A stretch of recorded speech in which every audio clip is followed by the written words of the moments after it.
Hello everyone and welcome to the new house. That's why I haven't put anything up for a really long time. If you saw my recent videos, you know we've been dealing with a ton of house drama and we were trying to buy our new house, which luckily did not have that much drama with it. It's mostly our old house that had a lot of drama with it.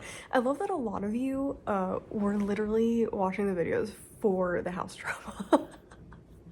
Because it was drama. It was very much drama. I'm gonna be a little rusty. I haven't filmed anything in like, I think, what is it, a week, two and a half weeks? I feel really bad about that, but my in-laws are here unpacking the new house. I'm gonna have some house tour things included in this video, updates on things, etc. And yeah, that's kind of the plan for this video. And I kind of just wanted to do some mood reading but with a format.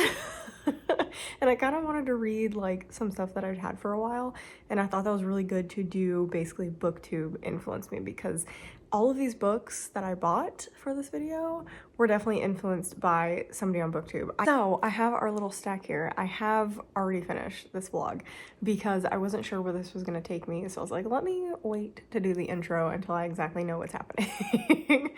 So the three books that I'm reading in this vlog are Bloom, which is a brand new release. This is a horror. I was gonna say body horror, but I don't think it's actually body horror. This is like creeping dread farmer's market horror. Like, it's definitely got some like cottagecore vibes, kind of that stuff going on, following our main character Ro, who becomes enamored with a person from a farmer's market. I feel like that's the best way to describe this, and like stuff goes from there. I don't want to give any spoilers for this wild ride, so I don't like giving too much for any book really, because I feel like it's always better going in not having too many expectations. So Bloom, reading first. This one I've literally been seeing everywhere, and my final straw was, I think it was Sid Bookworm brought it up in her video, and I was like, yeah, I gotta get it. I've heard it too many times. This was like the final straw. I gotta get it. I gotta get it. So I think I went to 2 bookstores because I feel like this is kind of sought after a little bit, and this is not one of those that you're gonna buy a ton of copies of at a bookstore. So I have a little moth behind me, don't worry. I got trapped in the house, which is sad, but it's having an okay time because it's not raining inside. It's pouring outside, by the way. That's why it's very murky, and I think it's like 9 o'clock in the morning. I think I went to 2 bookstores to find this one, and yes, I don't know how I feel about the cover, but I was definitely influenced just because it sounds weird. Next up, we have one that I actually have heard of again a couple of times, but the last straw was watching, I think it was Gabby Reed's video where she reads Mickey 7, and I am like realizing more and more how much I love sci-fi. I ended up buying this book last year at the beach. There's a really good used bookstore at the beach, and I think that's where I found this one. I'm trying to remember if that's where I found it. I think that's where I found it, and I ended up picking up this, and I just haven't read it yet, and I don't know why. And then finally I was like, okay, well, I'm already doing like an influenced to buy kind of video, so this works absolutely perfect because I'd never heard of it before, and then a bunch of YouTubers started talking about it.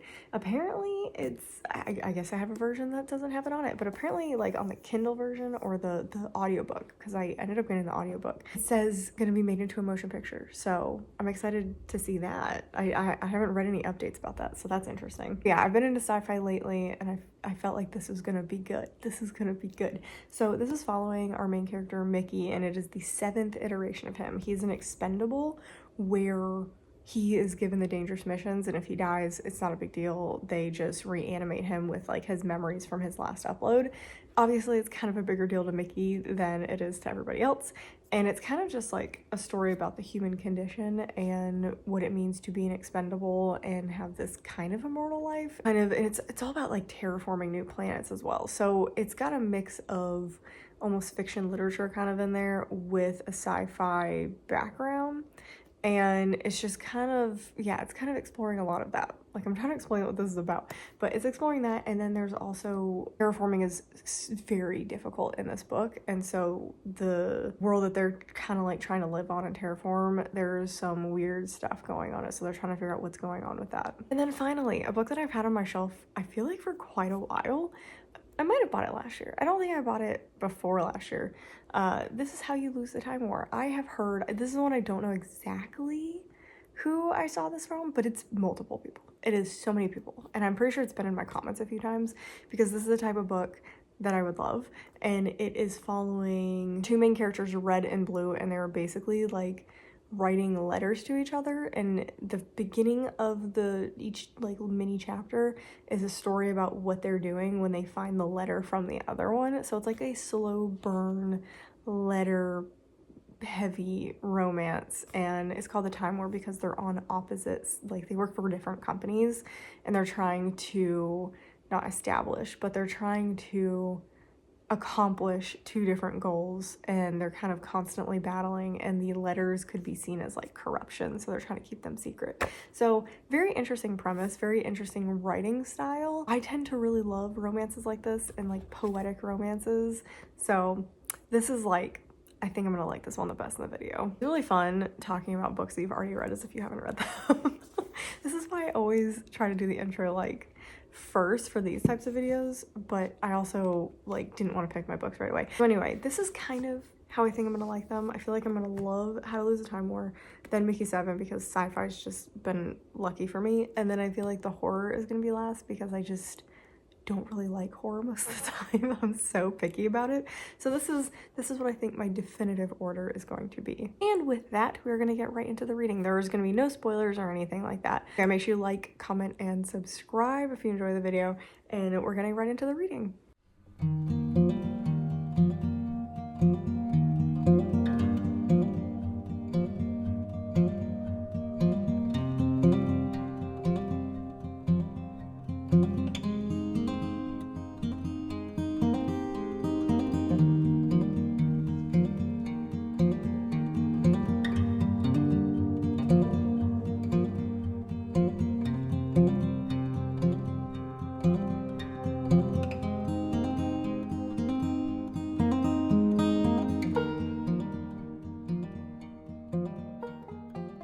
Okay, so this is the first time I've filmed in like a week and a half because we are mid house putting togetherness, and we've just been so crazy busy, and my in-laws are at the house, and I always feel super awkward filming anything around other people, including my own husband. So my in-laws being in the house definitely feel super awkward about filming.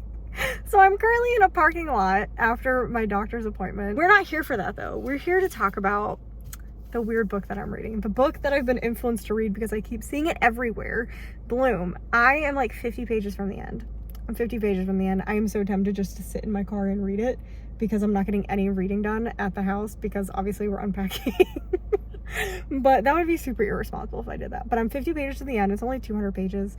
And I still don't know exactly what's gonna happen. I definitely have an idea of what's happening, like of what one of the girls is doing. I feel like it's pretty obvious. I feel like it's not supposed to be a surprise, but I don't know where it's heading for our main character. Like I don't know where our main character plays into this and what she's going to do.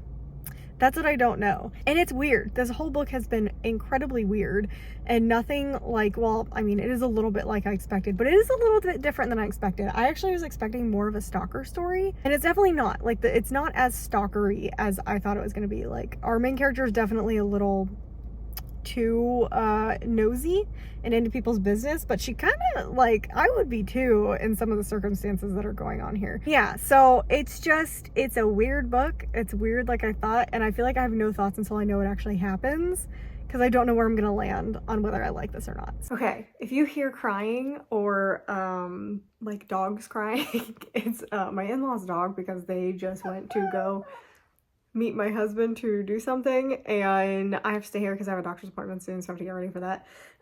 This is the first time I've been in my house alone, so I haven't been able to actually record in my new house. Once everyone's gone and stuff is put more together, I will do bookshelf tours because I have reorganized my bookshelves in a way that I actually like way better than I had originally, so that's really exciting. But right now, I'm just super quick. Lizzie, it's okay. She is so upset that her parents are gone. But I finished Bloom. I don't know what to give this. I don't know what to give this because I loved the whole book. And I think right now I have it as a 3 on Goodreads, but I feel like, oh my gosh, gosh. I don't know. My gut reaction after the crazy ending was a 1 star because I don't like unhappy. I was hoping something else would happen at the end, but at the same time, it was so unexpected and so good, and I loved the point of this whole book was talking about how basically women are seen as not scary, they're not serial killers, they're not like that, and this book turns that on its head.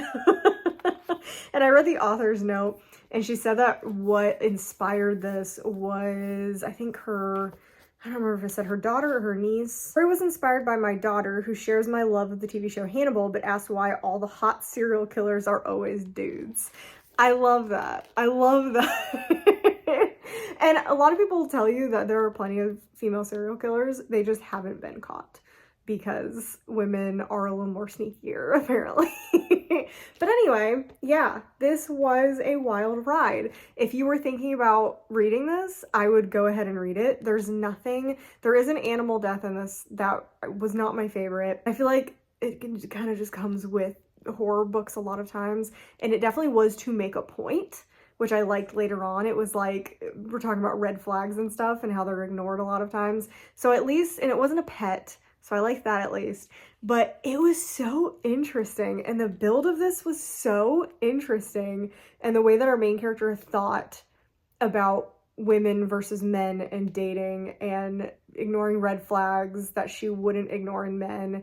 And it's such a good exploration about how women can be as scary as men. It's just normally not, but it can happen. So I love that that was like the inspiration was her daughter watching Hannibal and asking why there's no female serial killers like in TV shows. So I liked that. And again, my knee-jerk reaction is to give it a 1, but the story is actually so good that like I feel like a 3. I feel like I'm gonna be thinking about this book for a long time, like a long time. So I feel like this book is more of like probably a 4. So I'm probably going to adjust it and give this a 4. This was an intense, interesting, romantic, but creepy at the same time story. It's like the whole book was like a sense of dread building, which I really like that type of horror. It didn't rely on just like gory guts and nasty slasher kind of just over the top kind of horror. This was creeping dread and you not knowing exactly what was going on. So I loved that aspect of it. So I feel like I need to get over me not liking happily ever afters not being in horror books. So I feel like that's why I always rate them low, is I want like something specific to happen to them and they never happen. So in this, that kind of happened, but I feel like it needed to end this way, like to get this point across. So I feel like this is actually a 4. I feel like this is a 4. I really, really liked this. I'm surprised how much I liked this. I'm really glad I got influenced to read this by so many people actually like, and it was not even people like talking about having read it and liked it. It's just so many people just talking about it in general that made me want to read it. So yeah, I'm glad I was influenced to pick this one up because I don't think I would have otherwise. So done this, I think I'm going to be starting something a little bit different than this. I love how I didn't intro this whatsoever and have already finished reading it and already have my thoughts on it, and I've already changed my star rating like 3 times since I read it because it just kept getting lower. I went from like no, actually I changed it once. I went from a 3 to a 2. It's a 2. Mickey 7 is a 2. I really wanted to intro this, but then I just like decided to pick it up instead of reading Thornhedge. Originally I was going to read Thornhedge, but I just wasn't in the mood to read that. And so I was like, sci-fi. Sci-fi is a lot different than Bloom. That's a lot different than horror. This is definitely a 2. This was not good. So this is following our main character, Mickey 7, which is important because one of our other characters is Mickey 8. And Mickey 7 has kind of gotten himself into a bind where there are multiple iterations of himself, just the Mickey 7 and the Mickey 8, and they're trying to deal with that. And that's like what most of the plotline is about. And the most interesting plotline, which is what's going on the planet, is like, it's not even, like I feel like it's being resolved behind the scenes. And what the story is really about is about food, like the rations. If I had to listen to Mickey 7 or Mickey 8 complain about eating one more time, I was going to lose my mind. I ended up having to get the audiobook for this one because I couldn't, like, I was so bored. If the word bland, if you look up the word bland in the dictionary, this book would be next to it. It's just so mediocre, but also annoying. Like, that's why I gave it a 3 at first, because, like, it's just mediocre. It's mediocre. But the more I think about it, the more I'm like, no, this is actually bad. And this is, okay, this is one of those books that, like, I don't read that many male authors. I love Riley Sager. I read every Riley Sager ever. But I am hesitant to read male authors sometimes because I don't like how they write female characters often. And I wasn't expecting, well, so when you have 2 iterations of somebody, there is a constant joke. There is a absolute constant joke that that person will sleep with themselves, basically. It was a joke in Red Shirts, but it was like actually a joke. Like it was so Red Shirts is it's like the good version of this. Like they're totally completely different, but for some reason I kept thinking of Red Shirts while I was reading this, and all I could think about was how much better Red Shirts was. Red Shirts is a parody about sci-fi and Star Trek.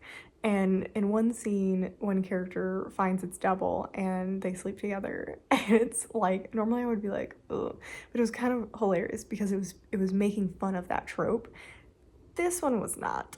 There's a scene where Mickey 7 and Mickey 8 and the girlfriend all sleep together. And it was like, this was definitely written by a man. Like, and it was like, it wasn't even like it wasn't funny, like it wasn't a parody really. I feel like it was supposed to be, but it was not written that way.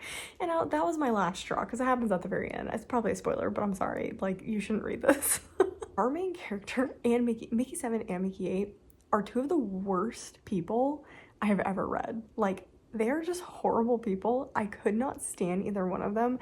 I really was hoping that both of them were gonna get eaten at the end. Like, that's what I wanted to happen because they're just horrible. They're horrible. And I don't understand it because a lot of, also part of the book is Mickey 7 complaining about his friendship with Berto, I think is is that what his name was? Berto Gomez, I think. And he talks about how bad of a friend Berto is, but the book literally opens up with Mickey 7 taking a bet out on Berto losing a competition. His friend, betting on his friend to lose, and then the friend wins. And Mickey 7 acts like Berto's selfish for not throwing matches to help Mickey 7, like, not lose all of his money. What? Like, that's actually crazy. Like, that's crazy. You think, like, and I thought it would be, like, a thing, like, later he would be like, oh, I realized, like, actually that wasn't him being a bad friend. No, Mickey 7 learned absolutely nothing. He learned literally nothing and continued to think Berto was a terrible person for the whole book. And, like, there are some parts, like, yeah, Berto is not the best friend, but Mickey 7 seems like the absolute worst. And I don't know how he had a girlfriend. I don't know how he has any friends, to be honest, because he is the worst person. He is so annoying, selfish. I cannot stand him. And he just doesn't get better. He doesn't learn anything. So this definitely, the longer it sat with me, got a 2. So not only was the main character, the main character sucked, the plot line was boring because there was no plot line except in the background, and it was just not good. And there is a second book because literally this book, like, nothing happens in it and it sets up stuff to happen in the next book. But I have a feeling in the second book, which is apparently called Antimatter Blues, which I love the names of these, I feel like nothing's gonna happen in that one, and at the very end it's gonna be like everything's resolved. So don't love that. Don't love that. Definitely not continuing in the series. I will watch the movie if there really is a movie coming out, which I assume there is since it's on the audiobook. I will watch it. I do think it'll make a better movie than a book because they can cut out a lot of stuff that the book included. So yeah, that's kind of my review for this. It was not good. It was such a letdown. I had such high expectations for this. Such a letdown. So we are moving on to the one that I think is gonna be the best. I think is gonna be the best. This Is How You Lose the Time War. I've had this book for a while, but I've had such high expectations for it that I just haven't read it. But it just sounds so good. It sounds so good. You have two opposing, like, basically time travelers, and they both work for different companies, and they're constantly at odds. They're trying to accomplish different things in along the timeline. And I think it's a Red versus Blue, which I thought was funny because that is a Rooster Teeth thing on YouTube. I don't know if anyone knows what I'm talking about, but they're funny. They're like parody Halo things. But anyway, Red versus Blue, and they're writing letters to each other, and the whole book is like them writing letters. So it just sounds cute, and it's supposed to be a romance, like a timeless romance kind of thing. Star-crossed lovers, there you go. And this sounds really, really good, and I'm very excited about it.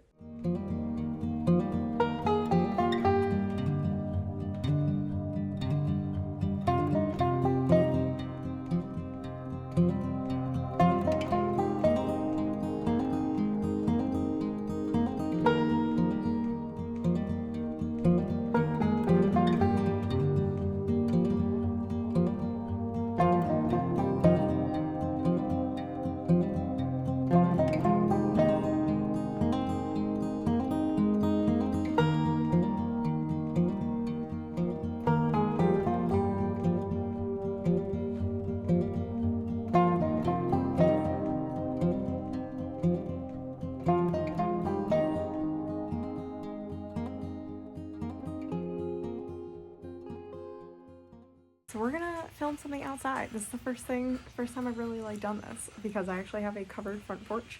It's been raining. You can probably hear the rain. Maybe it's nice and aesthetic, or it sounds awful. I'm sorry.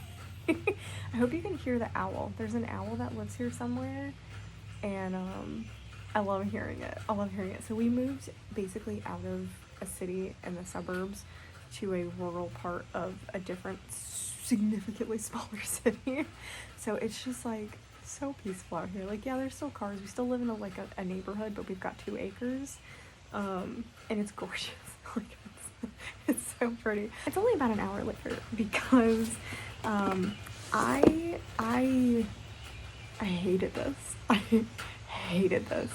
This is a DNF. I really was trying to get through this. I ended up finding, so Spotify, the new Spotify thing, if you don't know, if you have premium Spotify, you get 15 hours of listening a month now, like included with your premium subscription. So I found this was on Spotify for premium listeners, and I listened to about an hour of it, like sped up, because yeah, I hated it. I couldn't even get through it with the audiobook. I don't like how this is written. I don't like anything about this. I think it was so pretentious. I didn't like the writing style. It was very, very difficult to follow along with what was happening and what was being described. Like, I feel like I wish this had taken place. I don't know. I don't know how this would have been better because I didn't like anything about it. Like, this was just not a book for me. Like, I can see people loving this, and I did go to the end and like see what happened at the end, and yeah, I really wish I'd liked this because I think I could have, because the romance and it's really cute, etc. But I could not get past the way it was written. And normally I like pretentious poetic books. I couldn't with this. I had such a hard time with reading comprehension with this one, which is not often that happens. I wanted more, and I don't know if that is no, because a lot of fantasy readers like this. I didn't like getting hints at the worlds that we were on. I would have rathered it be like 1 point in time or like 3 points in time, and then like dealing with each other in those 3 points. The fact that each chapter was like a different story and a different thing, I struggled so much with it.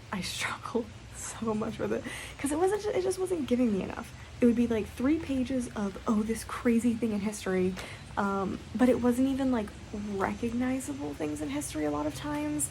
Like, there were some robots in some parts. There were like, it was just so confusing. I feel like if they were recognizable parts in history, like maybe there are some later, but it was too confusing. It was too confusing for me. No, I just didn't enjoy it. So I think we actually have this last, because this was a DNF, and it probably would have been a 1 or 2 star. Mickey 7, because I finished it, is higher, 2 star. I don't know. No, because I couldn't stand the writing in that. I could at least get through this, and I could probably get through the second book, but I could not get through this. And then we have Bloom, which I thought I would not like, and I gave a 4 star. So I'm very confused. And it's funny because these are the 2 that I heard good things about and wanted to read because of the good things. And this is the one that I literally just heard people were reading and read. So I don't know what this video told me. I don't think this video told me much of anything, to be honest. So yeah, this was kind of, I don't know if you would call this a fail or a win. Like I got through 2 backlist books, which is fantastic. And I got a new like book that I actually really, really like, a new horror book that I like. So I guess it's a win for that, but it kind of sucks that I didn't like 2 books in this, like to the point of DNFing one of them. And it's short. Like, why would I, like, DNFing a short book? That means, like, you really don't like it. So anyway, yeah, that's pretty much the wrap up. This one definitely won. These were busts, absolute busts. I will watch the movie, though. I will watch the movie, and I will let you know if I end up reading the second book, which I just don't think I want to at all. So, yeah, that is the wrap up. Oh, I guess I do have, like, a quick house update. So, if you guys were here for the house update, it's all the way back at the end of the video. Our house, I think I said our deal fell through, but we were able to use money from my husband's company to end up like getting our house. So we're in our house, obviously, but our house is now back under contract. We got another buyer, but unfortunately they came in underpriced, which is the problem. If you have a buyer that comes in, our buyer came in over originally. They were like 10,000, no, they were like 8,000 over the original, and they were fighting with someone who was on price.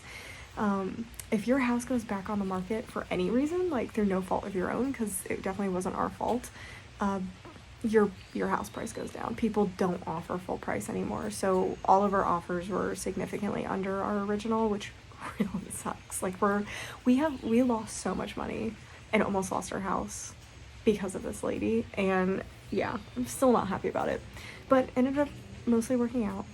We got our house. I don't know why that little piece of hair is doing that. Our house is back under contract, but the crazy thing is there was a huge storm after the last contract fell through, and our company decided, or what was it? So part of the thing with our company, or my husband's company, is if your house doesn't sell within so many days, they buy you out. It's just going to be at a lower price, and you have to do a bunch of repairs. So you're supposed to start the process after 30 days of not selling. So we said, okay, go ahead, start the process. They do their own inspection and appraisal and all that kind of stuff. And so they came back and they handed us this packet of their inspection, and it's like the tiniest little things, and we're like, okay, so this is what we'll have to fix if they end up buying it, if we don't find a buyer, which we already had an offer, so we were like, okay, we're probably just gonna take this offer then. And our relo lady was like, oh no, you have to fix them all now that it's come through. And we're like, excuse me, what do you mean we have to fix all of them? She goes, oh, even if someone else buys it and it's not the company, you have to fix everything. And I was like, this is like $6,000 worth of stuff. We don't have that kind of money. Like, what are you talking about? And she was like, yeah, that's just what you have to do. And we're like, that doesn't seem right. Why would we fix all this stuff? Oh, there's a plane. Why would we fix all this stuff to then sell it to some random person and not the company? Does that make any sense to anybody? And she's like, that's just how it is. That's the policy. So my husband ended up calling corporate and HR, and they were like, no, you only fix that stuff if we buy it. So if you have an offer, take the offer and just do the inspection for them. So our real director's not very happy with us because we kind of got her in a little bit of trouble, but she almost cost us like $7,000, and we're very, very not happy with it. So that was really frustrating and almost very terrifying. So anyway, there was a huge storm that blew through between the new buyer and the selling, and so the inspection for the company came back saying like our roof had like tons of shingles blown off, all this stuff, and we're like, what are you talking about? The last inspection that the last lady did was totally fine. So we're like, okay, great. our roof is now like destroyed because of this big storm that we weren't even there for, but our realtor told us like our power went out. It was, apparently it was crazy. So the new buyers are like nervous obviously about the roof, and we're like, that's totally fine, like we understand that, but everything else is as is. We already came down $4,000. We already spent $1,000 fixing up the house, and it's just we're not fixing anything else. Like you already got $4,000 off and already got a bunch of repairs, so we're not coming down anymore. So they know as is basically, and they have 2 inspection reports because a realtor has to share any inspections that were done on it. So the previous lady's inspection and the company's inspection both went to them. So we had a person go out and check the roof, and the guy was like, I don't know what this inspector's talking about. There weren't any shingles blown off. There was 2 that were kind of flipped up. So he nailed them back down and sent pictures and sent a report and was like, yeah, I don't know what they were talking about. So we're like, roof's fine. And so we were like, okay, so we're moving on in the process. And then I just found out that they ordered another inspection. And I was like, so you just wasted probably like $800, $900, even though you already have 2 inspections, like about everything in the house, and you're doing another one. Our realtor thought it was very goofy. Our realtor thought it was funny. But I guess like they're new home buyers apparently, so they're just skittish, so they're worried something was missed, even though it's 2 inspections that have been done and one by a company, like a third party kind of thing. I don't know. So they did the inspection this past weekend, but like I said, it's as is. I don't know like really what the purpose of that inspection was. It's just them spending more money that they could use on stuff that they need to fix. That says it in the inspection report. But yeah, that's about it. That's this hair. It's coming off the side. That's it. That's kind of the house update. I'll let you know any other things in future videos if we get anything back or other stuff falls through. This house is such a pain. I don't want to go back to that house. We have not been back since we moved here, and I don't plan to. Like, I really don't want to go back. So yeah, hopefully that gets figured out and the inspection report is fine and everything is good and we don't have to go back. But that is the house update. There's not that much drama, just a little bit of drama, not that much. But anyway, yeah, read these, had an okay time. Probably gonna switch to reading some fantasy because I feel like I need some fantasy to change up all this that I've been reading, because I feel like this is more sci-fi than anything, or fiction literature really. Anyway, I hope you guys enjoyed it. Make sure you like the video if you enjoyed it. Make sure you subscribe if you don't want to miss any future content, and make sure you comment down below. I'm a little behind on comments right now. I have read all of them, I just haven't responded to all of them, so that's probably today and tomorrow, just catching up on everything and doing more videos, and hopefully I have a bunch of content out around now because I got a lot of stuff going on. So anyway, that's all I have for you guys today. I hope you guys enjoyed it, and I'll see you in the next video.